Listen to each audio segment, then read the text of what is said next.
नमस्कार दोस्तों। आज हम एक ऐसे मुद्दे पे बात करने जा रहे हैं। एक ऐसा मुद्दा, एक गंभीर और एक सेंसिटिव है जो कि हमारे देश के युवाओं को, जो देश के विकास के रीढ़ की हड्डी माना जाता है, जो देश की दिशा और डायरेक्शन को, समझ रहे हैं ना, दिशा और दशा दोनों को डिसाइड करते हैं, उनके विषय में हम आज बात करने आए हैं। ठीक है। Why Indian youth become suicidal youth. समझ रहे हैं, इंडियन यूथ सुसाइड क्यों कर रहा है ना, युवा ही क्यों परेशान हो रहा है। तो हम आज उस पर बात करने जा रहे हैं। देखिए, एक अमेरिकन यूएसए का एक ऑर्गेनाइजेशन है, सीडीसी जिसे हम कहते हैं, उसके अकॉर्डिंग इंडियन यूथ के मरने का, डेथ का सबसे दूसरा बड़ा लार्ज रीजन यानी वो है सुसाइड। तो सुसाइड क्यों करते हैं लोग? तो देखिए, अब इसके अलग अलग अपना अपना रीजन होता है। ठीक है। एक मतलब मैं ऐसे कहूँ, जो सुसाइड करने वाला पर्सन होता है, उसकी जो ब्रेन की स्थिति सुसाइड करने के जस्ट 1-2 दिन पहले की होती है, उसे मेडिकल में हम कहते हैं डिप्रेशन। अब डिप्रेशन में व्यक्ति जाता कैसे है, तो उसको हम one by one, point by point discuss करते हैं। देखिए, डिप्रेशन में जाने का जो सिम्टम्स होता है, हम उसकी बात करते हैं।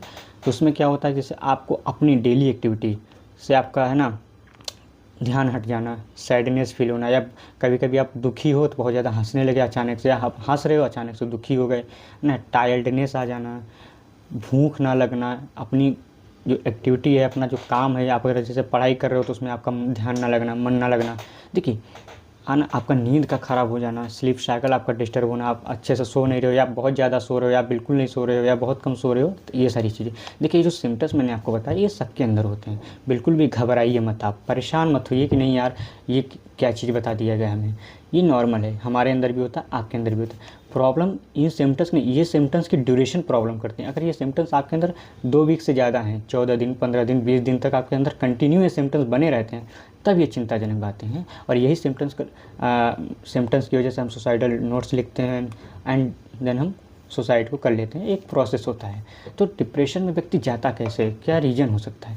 तो देखिए, हम वन बाय वन डिस्कस करेंगे। हम एक कॉम्पिटिटिव एग्जाम के जो स्टूडेंट की तैयारी करने वाले छात्र हैं, उनके पॉइंट ऑफ व्यू से सारी बातें करेंगे। जैसा कि मैं भी एक कॉम्पिटिटिव एग्जाम करने वाला छात्र, तैयारी करने वाला छात्र हूँ कॉम्पिटिटिव एग्जाम की। ठीक है। तो मैं उसके पॉइंट ऑफ व्यू से सारी बातें करूँगा। देखिए, क्या होता है ना कि पहला पॉइंट मुझे जो लगता है स्टडी से रिलेटेड होता है, हमारी तैयारी से रिलेटेड होता है।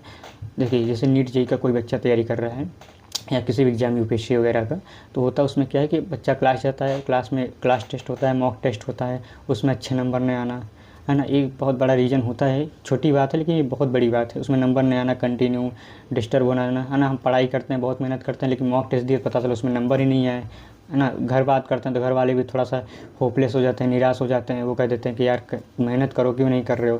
तो ऐसे कुछ प्रश्न उठा देते हैं। हम भी थोड़ा अगर मेहनत किए हैं तब भी डिस्टर्ब हो जाते हैं। और जाहिर सी बात है यार, डिप्रेशन में वही व्यक्ति जाता है, कह सकते हो कॉम्पिटिटिव एग्जाम से वही व्यक्ति परेशान होता है जो मेहनत करता है। पढ़ने वाला तो हमेशा टेंशन, ना पढ़ने वाला तो हमेशा टेंशन फ्री रहता है। तो टेंशन में कौन रहेगा?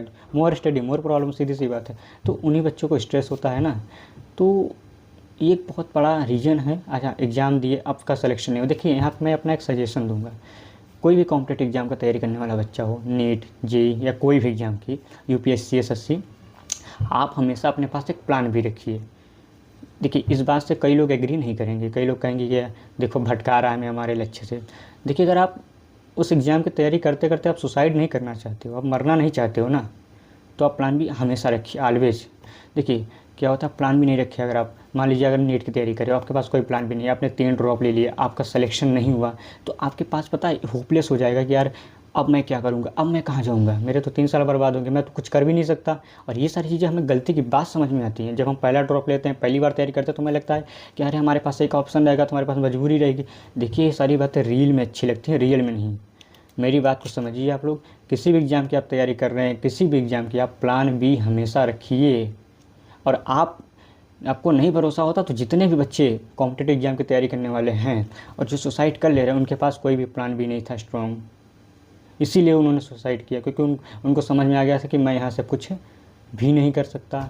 तो आप प्लान भी ज़रूर ज़रूर ज़रूर ज़रूर रखिए। ठीक है, किसी भी एग्ज़ाम की आप तैयारी कर रहे हैं, ये मेरा पर्सनल सजेशन था। और उसके बाद देखिए क्या होता है ना कि उसके बाद हम आते हैं सब रिलेशनशिप।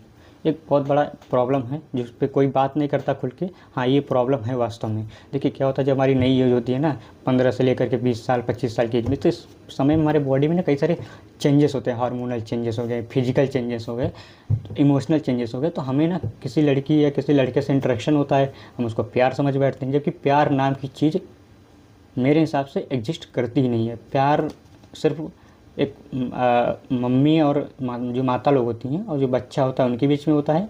प्यार क्या है, एक स्ट्रॉन्ग बॉन्ड है मेरे हिसाब से। ये मतलब इमोशनल स्ट्रॉन्ग बॉन्ड होता है प्यार, इसके अलावा कुछ नहीं होता। ये एक बाप और बेटे में होता है, माता और बेटे या बेटिया में होता है, और इसके अलावा प्यार कहीं भी एग्जिस्ट नहीं करता। आप किसी भी दुनिया में किसी भी जगह चलिए, प्यार एग्जिस्ट नहीं करता है इन 2-3 रिश्तों के अलावा जो मैंने अभी आपको बताया। तो प्यार और कुछ नहीं होता। लेकिन हाँ, नादानी होती है, हार्मोनल चेंजेस होते हैं, फिजिकल चेंजेस, तो हम समझ नहीं पाते। तो देखिए मैं इस पर एक लाइन बोलूँगा कि जो आपका है वो आपका ही रहेगा, जो आपका नहीं है आप सर पटक के मर जाइए, वो आपके पास कभी भी नहीं आएगा। राइट, जो आपका है वो आपके पास रहेगा, वो कहीं नहीं जाएगा। और जो कहते हैं ना लड़के की, यार ये लड़की हमको छोड़ के चली गई, छोड़ के नहीं चली गई, वो किसी एक इंस्टेंट का प्रॉब्लम नहीं होता, इंस्टेंट प्रोसेस नहीं होता।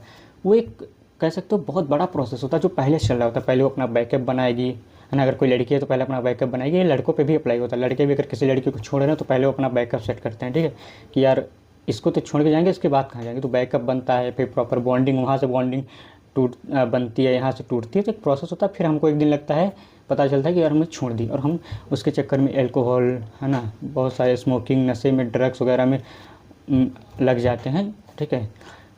और इसका भी एक सबसे बड़ा रीज़न है मूवी, जो इंडियन मूवीज़ वेब सीरीज़ है ना, उनकी वजह से सब होता है मेरे हिसाब से। उनका बहुत बड़ा फैक्टर है सब में, ठीक है। तो ये हो गई। उसके बाद तीसरा क्या होता है, जब कोई कॉम्पिटेटिव एग्जाम की तैयारी करने वाला छात्र होता है ना, घर से बाहर रहता है, उसके लिए सबसे इंपॉर्टेंट पता है क्या रहता है, फैमिली। अगर उसके फैमिली में कोई, वो सब कुछ बर्दाश्त कर लेगा, ठीक है, एक बात के लिए। लेकिन उसके फैमिली में कोई समस्या हो गई, प्रॉब्लम हो गई, मान लीजिए उसके घर में कुछ ठीक नहीं चल रहा और घर से 700-800 किलोमीटर दूर है, जैसे कि मैं भी करंटली कोटा में हूँ, काफ़ी दूर हूँ घर से, तो वो फैमिली प्रॉब्लम को बर्दाश्त नहीं कर पाता, ठीक है। उसके लिए बहुत बड़ा स्ट्रेस और डिप्रेशन का कारण बन सकता है फैमिली प्रॉब्लम। तो उसको भी, अगर से फैमिली में कोई प्रॉब्लम है तो आप उसको, जो आपके क्लोज रिलेटिव, उनसे शेयर करिए। नहीं, आप फैमिली में ये बात करिए, डिस्कस करिए, उस बात को वहीं पे ख़त्म करिए। कोई भी कितनी भी बड़ी प्रॉब्लम है, नहीं आपके लिए कल को सुसाइड का एक रीज़न बन सकता है, ये भी फैमिली प्रॉब्लम। तो हमने 1 बाय 1 डिस्कस कर लिया है कि ये सारी चीज़ें हमें हमारा कॉम्पिटिटिव एग्जाम में ना होना, सिलेक्शन, हमारा रिलेशनशिप हो गया, है ना, हमारा फैमिली प्रॉब्लम हो गया, ये सब कहीं ना कहीं हम लीड करता है किसको, डिप्रेशन को। और ये डिप्रेशन जब हमारा 14 से 15 दिन रहता है, उसके बाद ये लीड करता है सुसाइड को। तो अब आता है कि यार हम सबसे बचे कैसे हैं। तो देखिए, अगर आपके अंदर भी अगर ऐसी तरीके के कोई भी सिम्टम्स आ रहे हैं, ठीक है, डिप्रेशन के, जैसे मैंने आपको बताया, तो आप देखिए सबसे पहले आपके पास, अगर आप छात्र हो और जाहिर सी बात आप घर से बाहर रह के पढ़ रहे हो, तो आपके पास एक अच्छा दोस्त होना चाहिए। दोस्त क्यों नहीं बोला, क्योंकि भाई जाहिर सी बात है आप घर से बाहर हो तो सारी बातें आप सबसे शेयर नहीं कर सकते। एक आपके पास एक अच्छा दोस्त होना चाहिए, एक अच्छा दोस्त आप ज़रूर बनाएं। हालांकि भरोसा मत करिएगा, मैं तो बिलीव के पॉइंट ऑफ व्यू से बता रहा हूँ, भरोसा मत करिएगा उस दोस्त पे, लेकिन हाँ ऐसा दोस्त होना चाहिए जिससे आप कुछ बातें शेयर कर सको, उससे कुछ प्रॉब्लम शेयर कर सको, ठीक है, बहुत, है ना, नॉर्मल, जिससे आप बात कर सको, जिसके के साथ आप खुल के घूम सको, है ना, एक मतलब रहना चाहिए फैक्टर। अच्छा, इसमें सबसे बड़ा क्या होता है, मैं एक और बात बोलूँगा, कोचिंग का बहुत बड़ा फैक्टर होता है, ठीक है। मैं भी कोचिंग कर रहा हूँ कोटा के अंदर, तो कोचिंग वालों का भी एक बहुत बड़ा फैक्टर होता है बच्चों को डिप्रेशन में डालने में। इस बात से बहुत लोग एग्री नहीं करेंगे, बट इस बात को है कि कोचिंग वालों का भी फैक्टर होता है। तो कोचिंग वालों को भी ध्यान रखना चाहिए कि उनको भी एक प्रॉपर वे में ही छात्रों को ले जाना चाहिए, है ना। तो ये सारी चीज़ें हैं। और अच्छा दोस्त बनाइए, है ना, फैमिली से अच्छे से इंगेज रहिए। कोई भी प्रॉब्लम हो आपको, प्रयास करिए, सबसे पहले आप प्रयास करिए फैमिली में आप शेयर कर दीजिए। कोई भी प्रॉब्लम हो, फैमिली वाले बहुत डांटते बिगड़ते नहीं हैं, है ना, बहुत आपको गुस्सा उस्सा नहीं करेंगे, वो समझ जाते हैं। 2 दिन 4 दिन भले नाराज़ रहेंगे, समझ जाएंगे, तो आप फैमिली में शेयर कर दीजिए। अच्छा, इन सब के बाद ये सारी चीज़ें हैं। और पता ही है यार, हमें अब इन सब चीज़ों से बचना चाहिए, है ना। हमें अगर यूथ बचाएंगे, यूथ बचेगा तभी देश बचेगा, सीधी सी बात है। यूथ नहीं रहेगा तो देश नहीं रहेगा। तो हमें सबको सामने आना पड़ेगा, और वो जो बच्चे अभी भी डिप्रेशन में जा रहे हैं उन सबको हमें वहाँ से बचाना पड़ेगा, अवेयर करना पड़ेगा। आपका कोई दोस्त हो, आपके आसपास कोई हो, अगर आप इस फेज़ में है, डिप्रेशन के फेज़ में, तो आप प्लीज़ प्लीज़ प्लीज़ उससे आप जो है बात करिए, है ना, उसके साथ आप रहिए, थोड़ा घूमिए टहलिए। और समझ रहे ना, या अगर ज़्यादा अननेसेसरी हो गया, चीज़ें नहीं कंट्रोल से आउट हो गई, तो आप उसे एक अच्छे डॉक्टर के पास भी ले जा सकते हैं, जो साइकियाट्रिस्ट वगैरह होते हैं। अच्छा, ये सारी बातें हमने डिस्कस कर ली है, ठीक है। अब मैं यार एक ही बात कहूँगा, जो हार जाते हैं बच्चे ना कॉम्पिटिटिव एग्जाम की तैयारी करते करते, यार मैं उनसे ये कहूँगा कि यार देखो, समाज में हर वो एक व्यक्ति बिक जाता है जो खुद से और खुद की कमजोरियों से नहीं लड़ पाता। हमारी लड़ाई दुनिया से नहीं है, हमें दुनिया से नहीं लड़ना है, हमें खुद की कमजोरियों से लड़ना है। अगर हम खुद की कमजोरियों से लड़ कर जीत जाते हैं ना, तो फिर हम जीत गए, लिटरली हम जीत गए। फिर दुनिया में कोई हराने वाला पैदा नहीं हुआ। अगर हम खुद की कमजोरियों से लड़के जीत गए, हमें खुद की कमजोरी से हारना नहीं है, हमें स्ट्रांग बनना है, ठीक है। और अगर आप किसी रिलीजन में बिलीव करते हैं तो आप उसको भी फॉलो कर सकते हैं इन सब चीज़ों से बाहर आने के लिए, ठीक है। तो ये सारी बातें हो गई। लास्ट में मैं आपसे यार एक ही बात बोलूँगा कि प्लीज़ मत किया करो यार ऐसा, ठीक है। मैं हाथ जोड़ के कह रहा हूँ, मैं दिल से कह रहा हूँ, और ये मेरे मन में बहुत दिन से चल रहा था कि इस पर मैं डिस्कशन करूँ, उस पर मैं बात करूँ, लेकिन होती ना यार, कुछ चीज़ें होती हैं, हिम्मत नहीं आती उसके लिए। तो हमने बहुत प्रयास किया और हमने इस पर वीडियो बनाया, और हम आपसे चाहते हैं ये वीडियो को आप शेयर करिएगा, हर एक कोने कोने तक पहुंच जाना चाहिए वीडियो। हमारे चैनल को मत करिए सब्सक्राइब, हमारे चैनल को वीडियो को लाइक मत करिए, लेकिन आप इसे शेयर करिए, ताकि अगर हम एक भी ज़िंदगी इस वीडियो से बचा सकते हैं ना, एक भी ज़िंदगी, अगर एक भी लाइफ अगर हम बचा पाए ना, तो ये हमारे और आपके लिए बहुत बहुत बड़ी बात होगी। क्या पता वो लाइफ आगे चल के IAS बने, PCS बने, PM बने, CM बने, समझ रहे हैं ना। तो एक लाइफ भी अगर हम बचा पाते हैं तो हमारे लिए बहुत बड़ी बात होगी। प्लीज़ आप लोग ऐसा मत करिए। अगर आप लोगों को सच में कोई नहीं दिख रहा है, आपका कोई दोस्त नहीं है, तो आप मेरे चैनल में कमेंट सेक्शन में आइए। अगर कोई ऐसा बच्चा है परेशान है, मुझसे बात करिए, मैं आपसे बात करूँगा, ठीक है। मैं आपसे आप कनेक्ट करूँगा, मैं आपसे बात करूँगा, और मैं जिम्मेदारी लेता हूँ इस चीज़ का कि अगर कोई बच्चा परेशान है तो मेरे पास आए, मैं उसको पूरी प्रयास करूँगा अपने लेवल पे कि मैं उसे उस फेज़ से बाहर निकालूँ। तो इन्हीं सब बातों के साथ मैं वीडियो को, अपनी बातों को मतलब आज की बातों को यहीं पे रोकता हूँ, और मिलते हैं नेक्स्ट वीडियो में, ठीक है। तो प्लीज़ यार take care and be aware, है ना। नमस्ते।